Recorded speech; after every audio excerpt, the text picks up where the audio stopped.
I've created a paradox form for every single first stage Pseudo Legendary. Last week we made new paradox forms for 4 of their evolutions. Today we'll be continuing this challenge and we'll be making both a future and a past form for the second stage Pseudo Legendaries from generation 4 to 6. The first Pokemon for today is Gabite and we'll be starting with its past form. Just like the first stage in this line, we're going to base this off of the beta sprite of Gabite. This is a drastic change in its proportions and body shape in general, but my goal is to combine elements from both designs into one. Once again we began with the study of his shapes and we found out that his body is quite easy to make because it basically consists of 2 circular shapes and a few parts sticking out as his legs. The first thing we added for the paradox elements were the jet features on his head, and we made sure to bring back the shark-like nose. We then made sure to draw this in a way to make his eye look a lot fiercer as well. After this we gave him some teeth and extended the fin on the back of his head.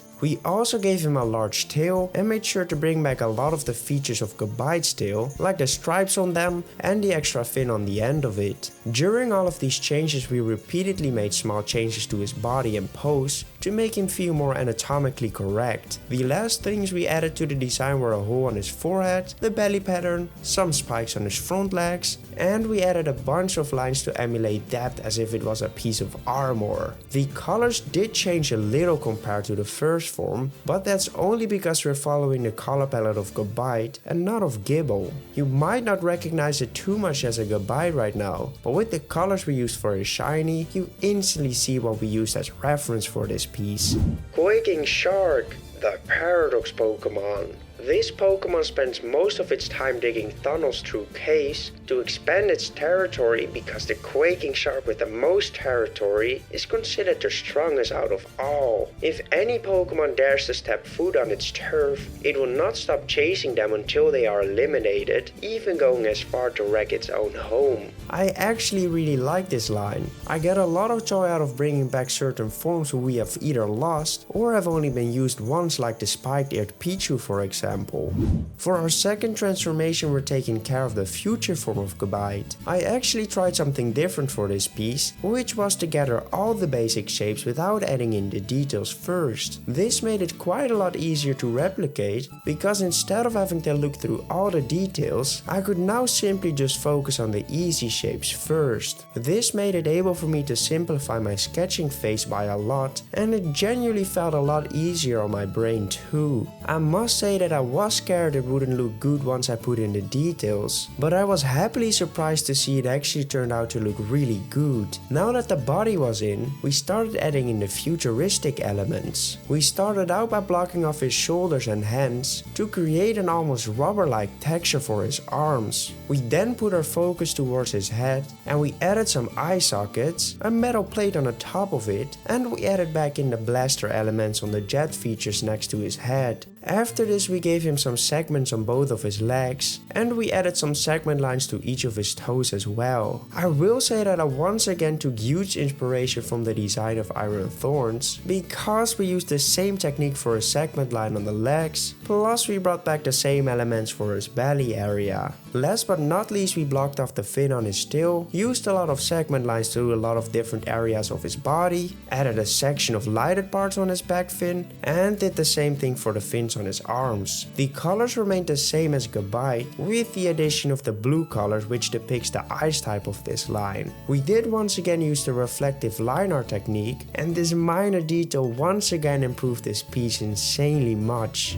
Iron Beam, the Paradox Pokemon. This Pokemon can extend its arms up to 3 meters long, and it uses its Sub-Zero blades on its hand to slide through anything with blinding speed. It is supposedly able to cut through diamonds, which they use to mine for pure ice and crystals that grow underground. If it gives you a piece of ice or crystal, that means it has a strong bond with you that won't be broken. Iron Beam isn't only skilled in melee combat, it also has precise aim when using the 2 blasters on the side of its head. I know I've said it many times before, but this is by far my best piece I've done yet. It has a lot of depth, and I am really getting a lot better at rendering as well. By the way, this is definitely one of the better shinies I've made too.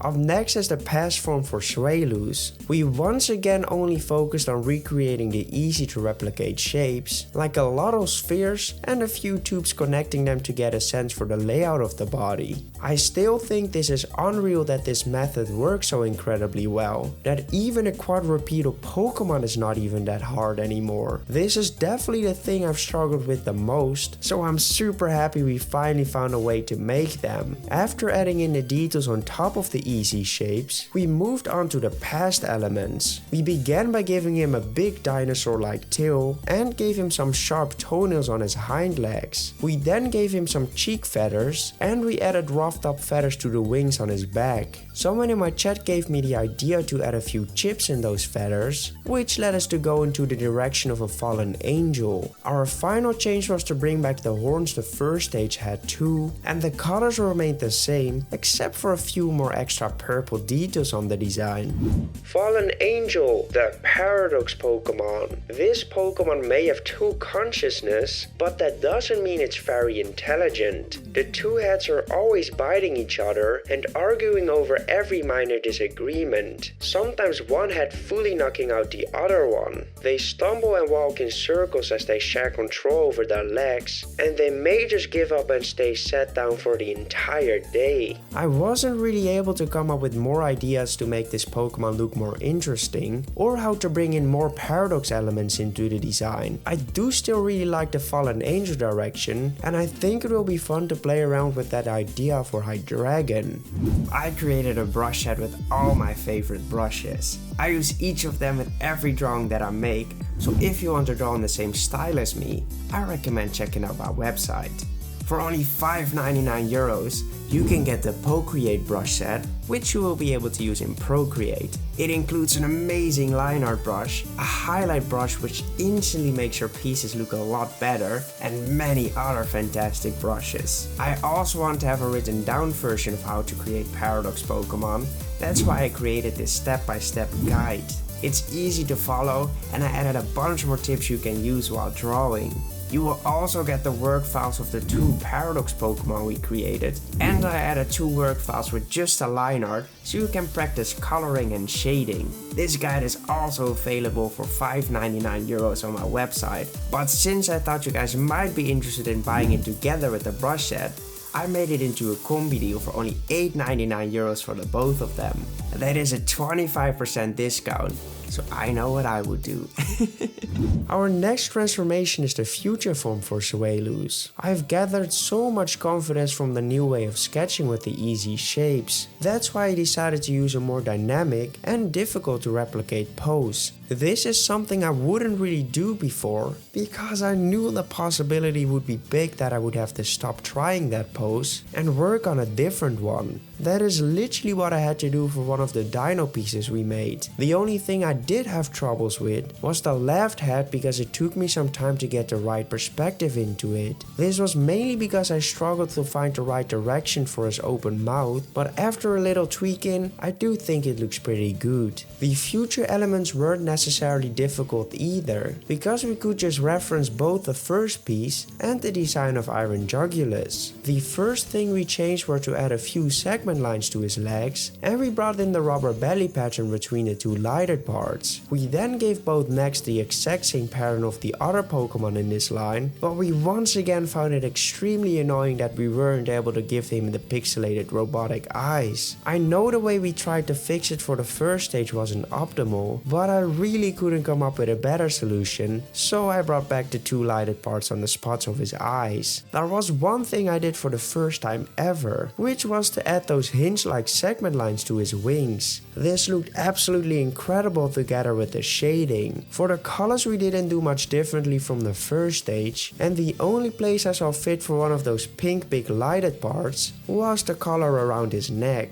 Iron Twin, that Paradox Pokemon. This Pokemon has been optimized for regulating heat. It manages to convert harsh sunlight into pleasant shadows due to the dark energy radiating around its body. Even though this Pokemon might look menacing, it only tries to help other Pokemon and is rarely spotted without any of those Pokemon standing close by. I really like the way we utilized the new reflective lighted art technique on this piece. It really upgrades it from a robotic looking Pokemon into a Pokemon that looks like it's built out of metal. For our final Pokemon of today, we're going to start with the past form of Sliggo. I want to start by saying that I didn't agree with the typing I gave the first stage of this line. I genuinely couldn't see the water typing in the design, so I decided to retcon it and change it into a part fire typing. This works a lot better with the chosen color palette and the lore. The drawing itself wasn't difficult at all. The only thing we had to do was to tweak his head and face shapes in order to fit the right perspective. We then just brought back the bone-like features on the top of his head and made sure to add a few more bones scattered throughout his body to make it look like he just ate some Pokemon. You guys might be wondering if I will do the Hisuian form as well, but that thing just doesn't change enough, so I decided to bring the shell from that onto the back of this design. We did however decide to make it a bit more rugged to play into the volcanic rock aesthetic. For the colors we didn't do anything drastically different from the first stage, except for the shell, which we gave a heated up fire look by building down from orange to yellow. Dark Slime, the Paradox Pokemon. This Pokemon is adapted to live in and around volcanoes. It sluggishly moves around the base of volcanoes, eating the magma that flows down.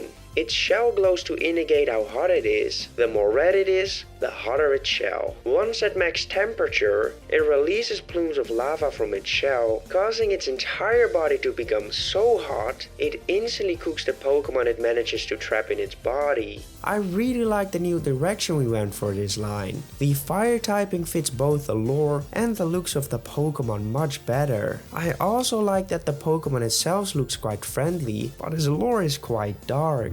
Our last transformation of the day is the future form of Sliggo. We once again replicated the easy shapes, but this time we did it so well that I barely had to make any changes once I added in the details. For the futuristic elements, we mostly looked at the design of Iron Jelly and brought back a lot of the same elements. We started out by making his green circles on his cheek into sticking out ones, and we made sure to add the screen onto his face. We did forget to add the segment lines above the screen, but this is something we will fix later in the drawing process. After this we gave him the robotic mouth, but I will say I struggled a bit with the idea of having to pull it all the way down to the bottom of his body. We did do this for the Gumi piece, but I wasn't able to make something that looked even remotely good, so I just stopped that element at the middle of his body. We had then arrived at the usual segment line process, where we basically just add a bunch of them to block off their shapes. This always helps to build out the look of a Pokemon made out of different parts. For the shell on his back, I decided to do something similar what we have done for our future form of Flareon, which was to turn it into a small reactor looking thing. I wasn't that happy with the belly of the Pokemon, and that's why I changed it into a lighted part, almost as if the back reactor is going through its body.